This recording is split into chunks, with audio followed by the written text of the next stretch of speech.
August 12th, 1943, 7:30 in the morning.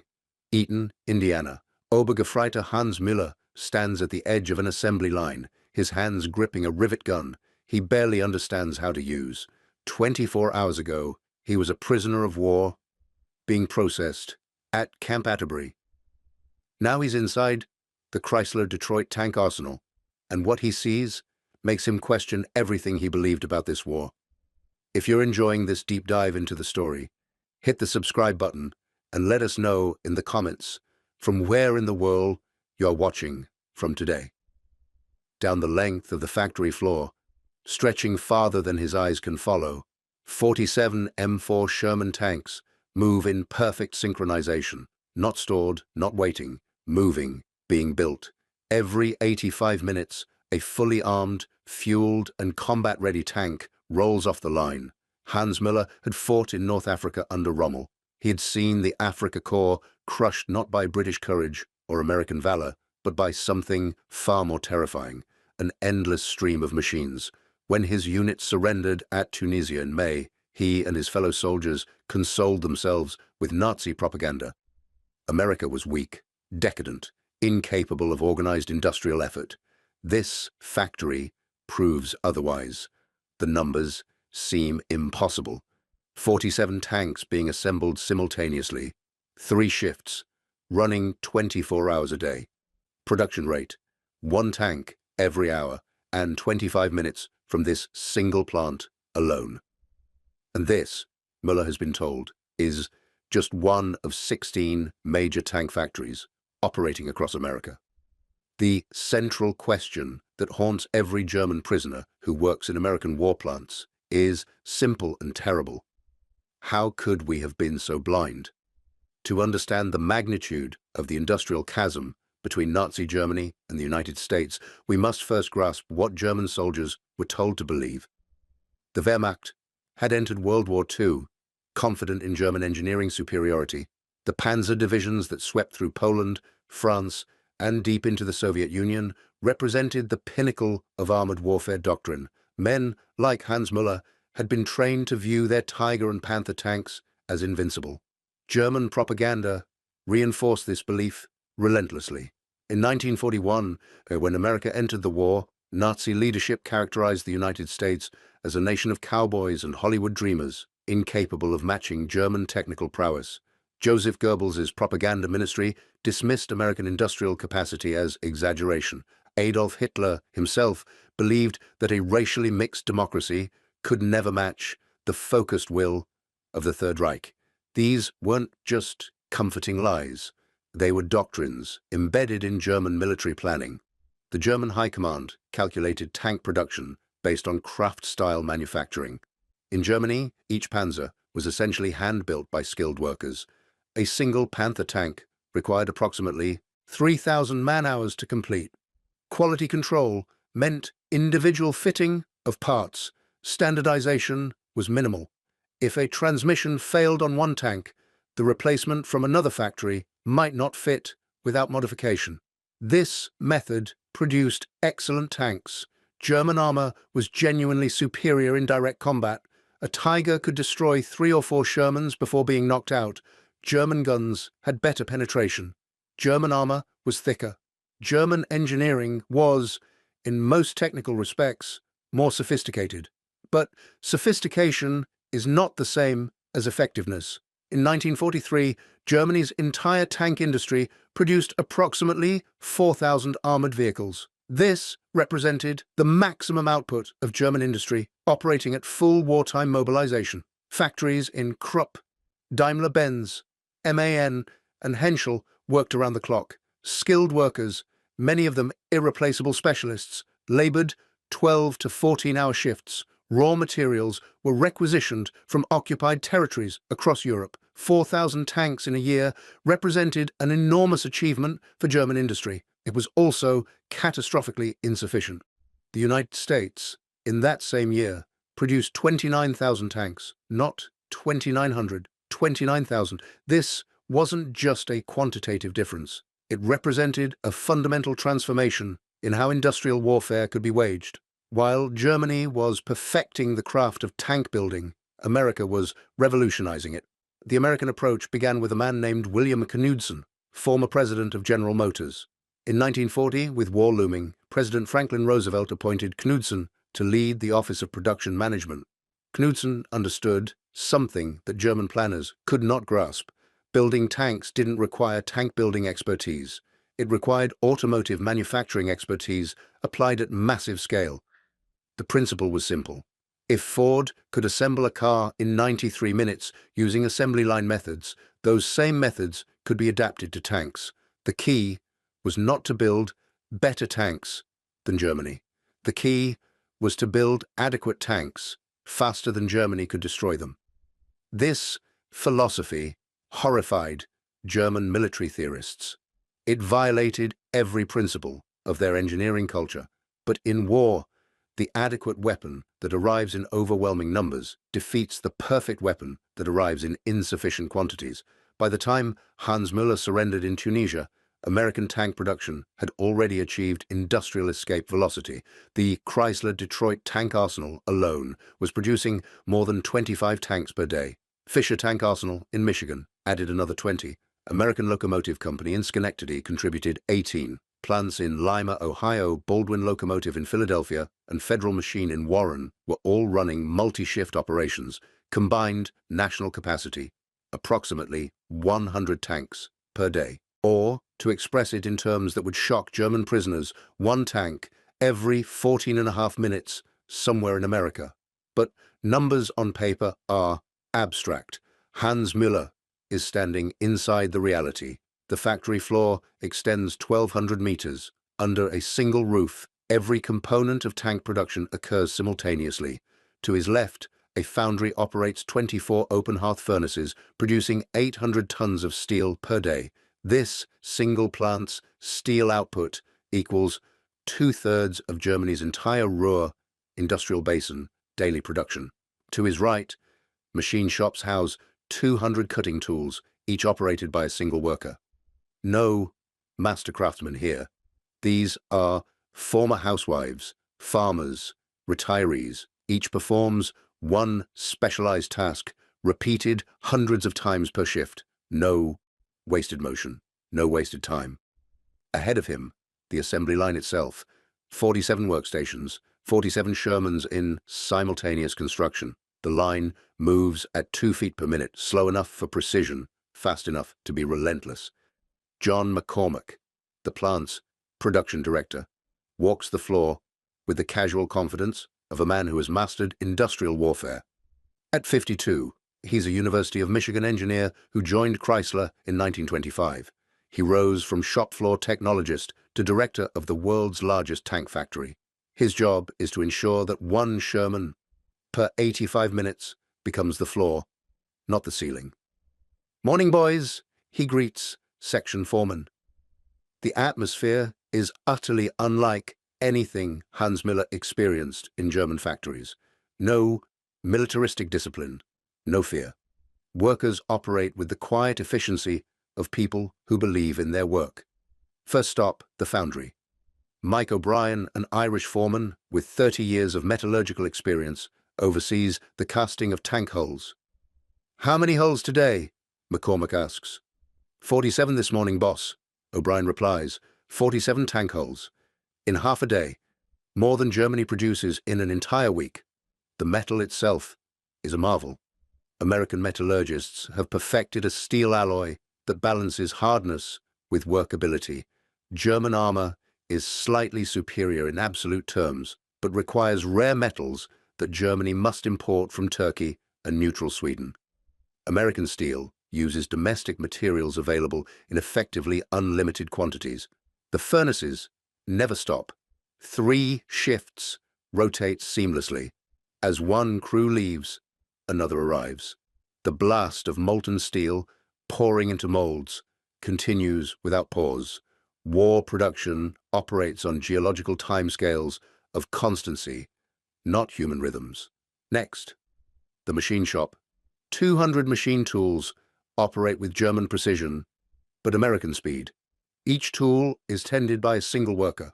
Automation minimizes manpower requirements. What in Germany requires 12 workers, here requires 3. But the true miracle is the assembly line itself. McCormick leads his inspection party down the 600-meter conveyor. At the first station, tank hulls, fresh from the foundry and still warm, receive initial fitting. Workers install the transmission housing, a task that in Germany takes 4 hours. Here, 12 minutes. Station 17, engine installation. 4 Pratt & Whitney radial engines, each generating 1,200 horsepower, wait on motorized carts. A crew of 3 workers, using a specialized hoist, lifts an engine and drops it into the Sherman's hull. Time required, 18 minutes. In Germany, the same task takes 4 hours and requires specialized engineers. Station 29, turret mounting. The Sherman's distinctive turret, cast in a single piece, arrives from an adjacent building. It weighs 6 tons. In German factories, mounting a turret is a multi-day procedure requiring careful calibration. Here, precision tooling and standardized mounting points allow the turret to be positioned and secured in 1 hour. Station 37, weapons installation. The 75mm main gun, already bore-sighted at a separate facility, slides into the turret. 2 Browning 30 caliber machine guns, 1 coaxial with the main gun, another in the hull, are installed. A 50 caliber machine gun mounts on the turret roof for anti-aircraft defense. Total time, 45 minutes. Station 47. Final inspection and fueling. Foreman Jim Collins, a World War I veteran who served in the Meuse Argonne, conducts the final checks. He climbs into the driver's seat, starts the engine, tests the transmission through all 5 forward gears and 1 reverse. He rotates the turret through 360 degrees. He test fires the guns into a catch basin. He verifies radio function. He checks fuel levels, oil pressure, hydraulic systems. All systems green, boss, Collins reports to McCormick. 10 minutes later, the Sherman, serial number 3847, drives itself toward the rail ramp. It is combat-ready, not partially assembled, not awaiting final touches, fully armed, fueled, and prepared for immediate shipment to the European or Pacific theater. "How many tomorrow?" McCormick asks. 17 on morning shift, 16 on evening, Collins answers. 33 tanks, in 1 day, from 1 plant. Hans Müller processes these numbers. In his entire military service, he never saw 33 German tanks gathered in one location. His company typically fielded 10 to 15 operational panzers. A full battalion might deploy 40 tanks, and that was considered a powerful force. This factory produces 33 per day. There are 16 such factories in America. The mathematics is brutal. If 16 factories average 25 tanks per day, American production reaches 400 tanks per day, or 12,000 per month, or 144,000 per year. Against this, Germany produces 4,000 tanks annually. The ratio is 36 to 1. This is not a war. This is industrial obliteration. But even these numbers don't capture the full horror of Germany's situation, because American production isn't just about volume, it's about the entire system of industrial warfare. Hans Müller notices things that German factories never achieved. The floor is clean, organized. Each tool has a designated place. Workers don't search for equipment. It arrives exactly when needed, delivered by a logistics system that tracks thousands of components in real time. The workers themselves are shocking. Women comprise 65% of the workforce. In Germany, Nazi ideology restricted women to traditional roles: Kinder, Küche, Kirche, children, kitchen, church. The idea of a woman operating heavy machinery, let alone leading production teams, violated fundamental assumptions about social order. Yet here stands Betty Davis, a 34-year-old mother of 3, managing a team of 12 workers, installing aircraft engines. Under her supervision are men with 10 to 20 years of engineering experience. They follow her orders without hesitation because she's proven herself the most knowledgeable person on the line. She's better than most men, admits Frank Thompson, a 45-year-old mechanic, knows every bolt, every wire. 4 German prisoners raised on Nazi propaganda. The competence of American women is a cultural shock as profound as the industrial capacity itself. Equally shocking, racial integration. African-American Sam Johnson works beside white Mike Kowalski from Chicago and Mexican-American Maria Rodriguez from Texas. In Nazi ideology, racial purity was essential to national strength. Yet, America's mixed workforce is outproducing Germany's racially homogeneous factories by a factor of 30 to 1. Sam Johnson earns $62 per week. This is more than a German engineer earned before the war. He owns a car. He rents an apartment with electricity and running water. His children attend school with white children. Hans Müller begins to understand something that German leadership never could. Diversity isn't weakness. In an industrial democracy, talent can be recruited from any population. Restrictions based on gender or race artificially constrain the available workforce. America's willingness to employ anyone capable of doing the job creates a vast labor pool that Germany can never match. The atmosphere in the plant is the final shock. Workers talk while they work. They listen to music on radios, they discuss news, they joke with each other. There's no fear, no political officers watching for ideological deviation, no punishment for criticism. The shift lasts 8 hours. After work, people go home to their families.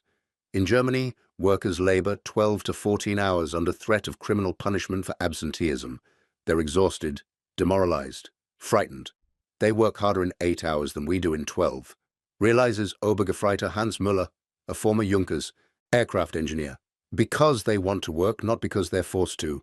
This is the secret of American production. It's not just assembly lines or standardization or vast resources. It's a workforce that believes in what they're building. Each worker understands that their effort shortens the war and brings loved ones home sooner. Rose Miller, a 28-year-old from Ohio, rivets bomber fuselages. 2 years ago, she'd never held a tool more complex than a kitchen knife.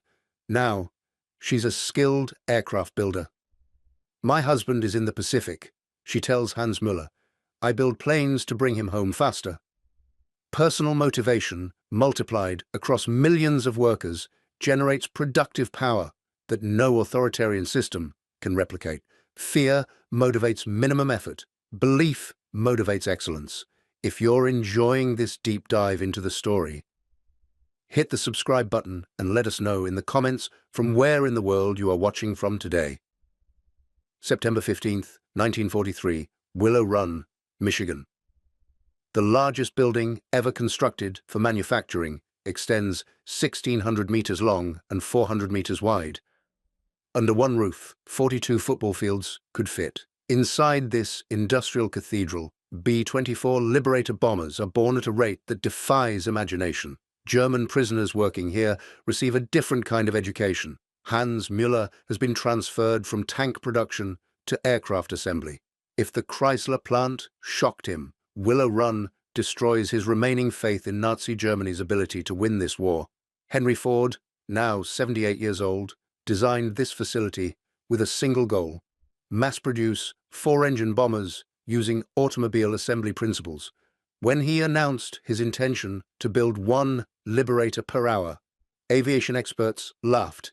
Even Consolidated Aircraft, the B-24's designer, could only manage 7 per month. Ford's target seemed impossible.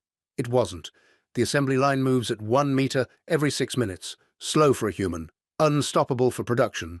By spring of 1943, Willow Run was delivering 1 bomber every 63 minutes. 63 minutes for a 4-engine bomber. In Germany, assembling a Junkers Ju-88 took 2 to 3 weeks. The Americans were building a larger, more complex aircraft in 1 hour. Hans Müller walks the production floor.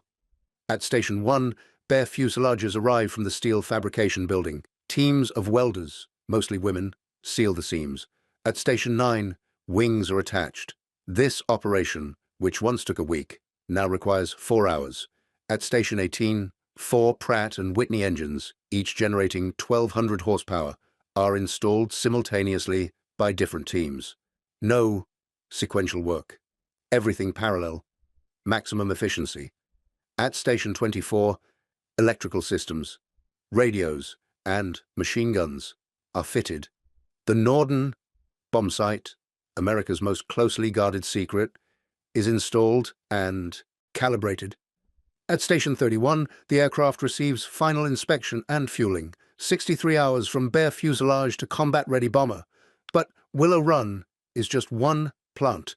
Consolidated Aircraft in San Diego produces 150 B-24s per month. Douglas in Oklahoma builds 180 under license. North American in Texas produces modified variants. 4 plants, combined output, 2 Liberators, every single day. For context, Germany's entire bomber fleet in 1943 consisted of approximately 2,000 operational aircraft. America was producing that many heavy bombers every 3 months. The quality of American aircraft shocks the German prisoners as much as the quantity. Hans Müller, an experienced Luftwaffe mechanic before his infantry service, examines a completed Liberator. The engineering is straightforward. Fewer parts than a German equivalent, simpler systems, emphasis on reliability over theoretical performance. They sacrifice perfection for speed, one German engineer observes. It's true. American designers deliberately chose simplicity. A B-24 has roughly half as many components as a Heinkel He 177, but every component is standardized across production facilities. A wing made in Michigan fits perfectly onto a fuselage from California. Repairs are faster, maintenance is easier, combat availability is higher. German aircraft were masterpieces of engineering, each one unique, each requiring hand-fitting of parts, each taking months to build and weeks to repair. American aircraft were industrial products, identical, interchangeable, replaced faster than they could be destroyed. In the factory cafeteria, 42,000 workers eat lunch simultaneously. 12 cafeterias operate around the clock, serving 3 shifts. Hans Müller sits beside African-American Sam Johnson and Polish-American Mike Kowalski. "How many planes today?" Kowalski asks. 23 so far," Johnson replies. "We might hit 25 by evening."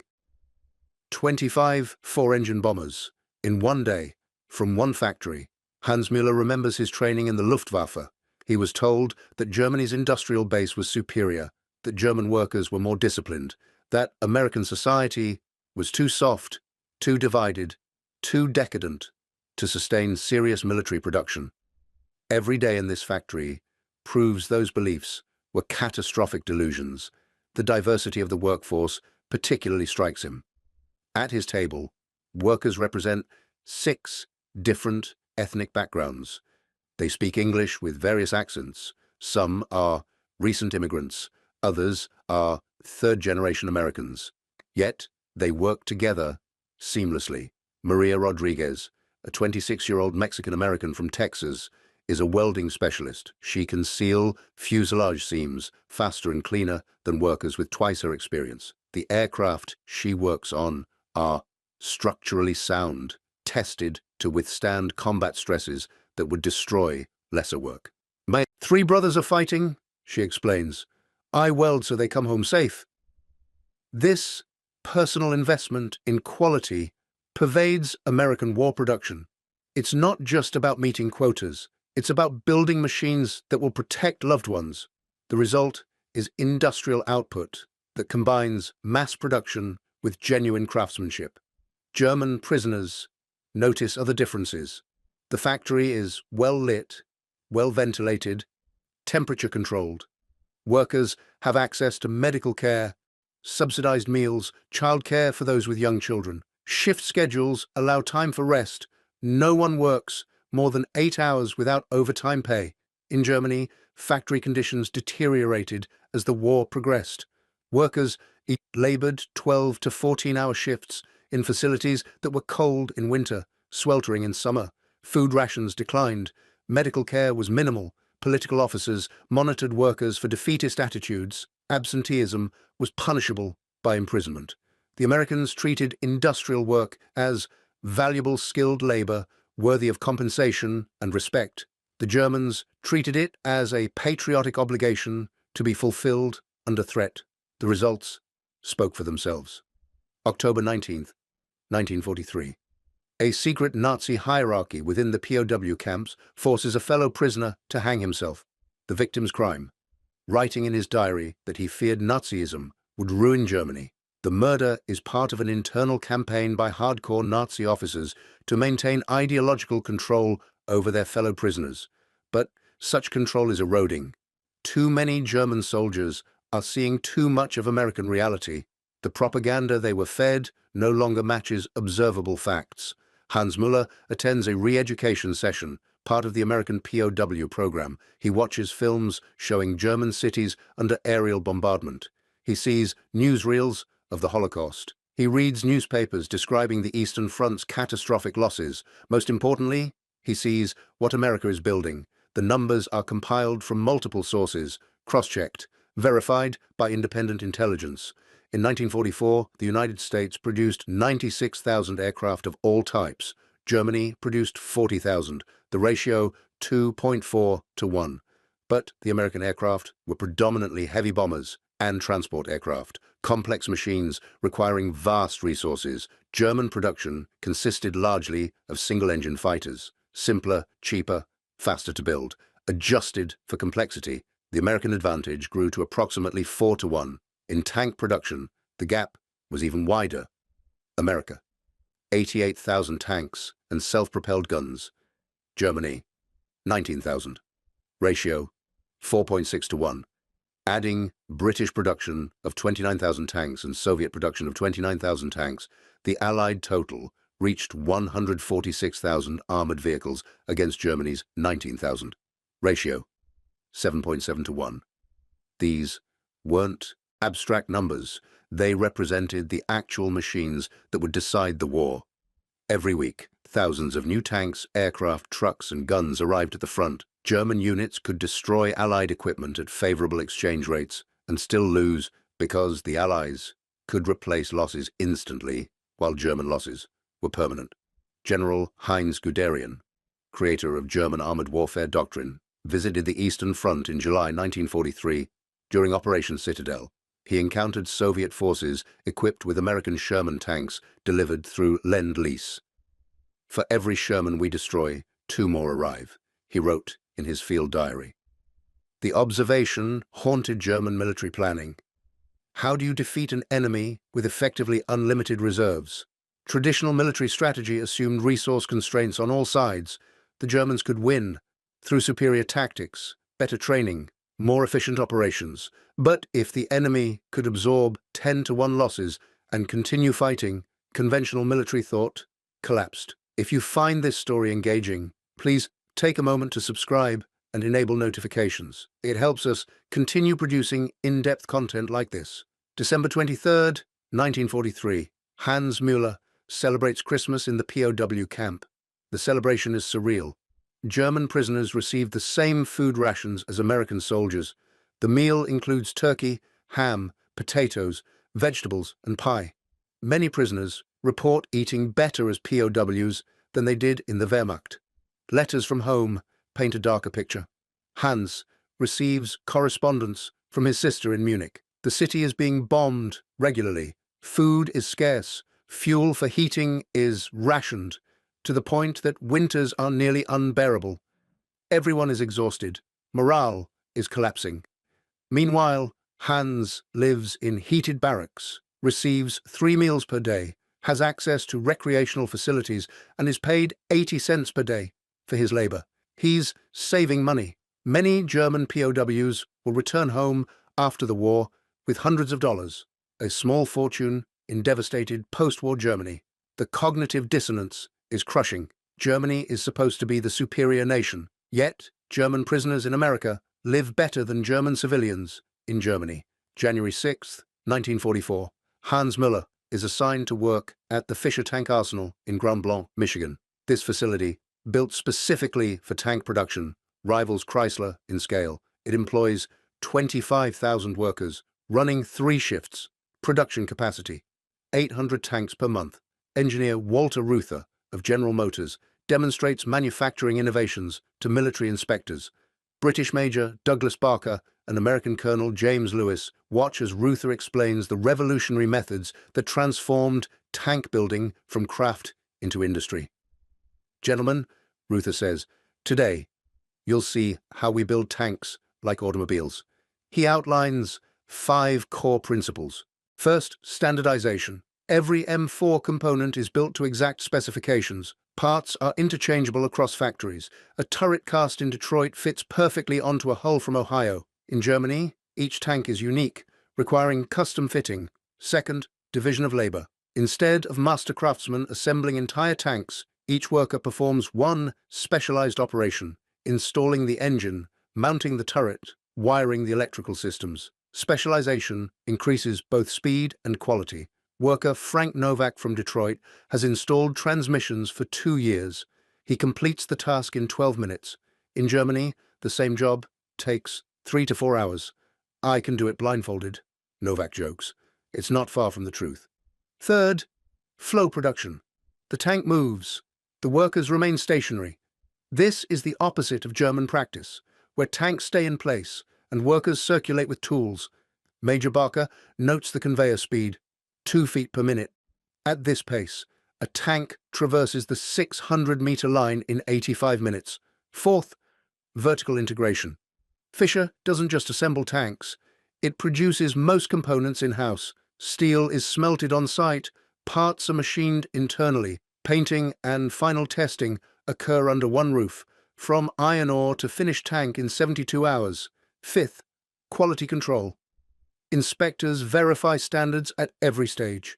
Defective parts are pulled and replaced within minutes.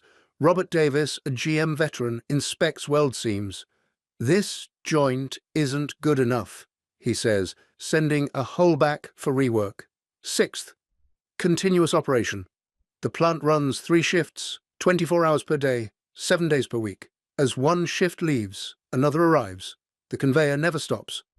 "We built 847 tanks last month," Ruther concludes. 847 tanks in 31 days, more than Rommel's entire armored force in Africa. Hans Müller processes this information alongside the other German prisoners working at Fisher. They're seeing the future of warfare. Industrial capacity isn't a supporting element of military power. It is military power. The nation that can produce the most machines will win, regardless of tactical brilliance or soldier courage. This realization is devastating. Germany entered the war believing in the superiority of German arms and German soldiers. Both proved true in direct combat. But the war isn't being decided by individual battles. It's being decided by production statistics. February 8th, 1944. Hans receives another letter from home. His brother, serving on the Eastern Front, writes about catastrophic tank losses.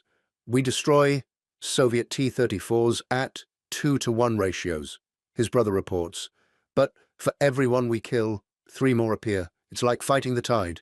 The same story from every front. Germans win tactical engagements. Americans and Soviets win the war through sheer material abundance. In his bunk at night, Hans does calculations. If America produces 1 tank every 5 minutes, that's 12 per hour, 288 per day, 8,640 per month, 103,680 per year. Actual American production in 1944, 88,000 tanks. His calculation wasn't far off. Germany's production in 1944, 19,000 tanks. The ratio, 4.6 to 1, even before adding British and Soviet production. March 19, 1944. News reaches the POW camps about the escalating strategic bombing campaign against Germany. American B-17 Flying Fortresses and B-24 Liberators, flying in formations of hundreds, attack German cities and industrial facilities in daylight. British bombers strike at night. German prisoners working in American aircraft plants understand the implications better than anyone. They know how many bombers are being produced. They know that American factories can replace losses faster than German fighters can inflict them. In January 1944 alone, American plants produced 7,958 aircraft. Germany produced 3,291. Ratio, 2.4 to 1. But the American aircraft were predominantly heavy bombers and long-range fighters. The Germans were building mostly defensive fighters, simpler and cheaper, but inadequate to stem the bomber tide. Hans Müller watches a B-24 Liberator roll off the assembly line at Willow Run. This aircraft will join thousands of others in striking Germany. Maybe it will bomb Munich, where his sister lives. Maybe it will attack the factory where he once worked. Maybe it will contribute to Germany's inevitable defeat. The psychological burden is immense. German prisoners are complicit in building the machines that will destroy their homeland. Yet, what choice do they have? The Geneva Convention requires them to work, and refusing work won't slow American production. If Hans doesn't install this engine, someone else will. Some prisoners resist. Hardcore Nazis sabotage production where possible. They slow their work. They deliberately make mistakes. But American quality control catches most sabotage, and punishment is swift. Repeated resistance results in transfer to high-security camps where conditions are much harsher. Most prisoners, like Hans, work diligently. They're pragmatists. The war is lost. Fighting now only prolongs the suffering. The faster this war ends, the sooner they can go home. April 19th, 1944. The American-British combined bomber offensive reaches its peak intensity. More than 2,000 heavy bombers attack German targets daily. Fighter escorts, predominantly P-51 Mustangs with their extraordinary range, accompany the bombers to any target in Germany and back. The Luftwaffe is being bled white. German pilots report that for every American fighter they shoot down, they encounter 10 more. The numbers are unsustainable. Experienced pilots are dying faster than they can be replaced. Replacements receive less than 100 hours of flight training, compared to 240 hours for American pilots. In aerial combat, training matters as much as equipment. A veteran pilot in an inferior aircraft will defeat a novice in a superior one. But when the superior side also has better training and 10 times more aircraft, the outcome is inevitable. The war ends on May 8th, 1945. Hans Müller stands in the POW camp yard as the announcement echoes across the compound. Germany has surrendered unconditionally. The 1,000-year Reich lasted 12 years. Around him, German prisoners react with relief more than grief. The war they knew was lost months ago. Now finally, the dying can stop. Hans calculates one last time. America produced 300,000 aircraft during the war. Germany managed 119,000. In tanks, 88,000 American versus 67,000 German across all years. Add British and Soviet production, and the Allied advantage exceeded 5-1 in every category. Germany didn't lose because its soldiers lacked courage or its weapons lacked quality. Germany lost because modern war is industrial mathematics, and the Allies could replace losses while Germany could not. In September 1945, Hans boards a ship home. He carries $340 in savings from his POW labor, more money than most Germans have seen in years. Munich is rubble. His family survived. Barely. As he walks through the ruins, Hans thinks of those assembly lines, the endless Sherman tanks, the hourly bombers. America didn't just defeat Germany, it buried them in steel. If you're enjoying this deep dive into the story, hit the subscribe button and let us know in the comments from where in the world you are watching from today.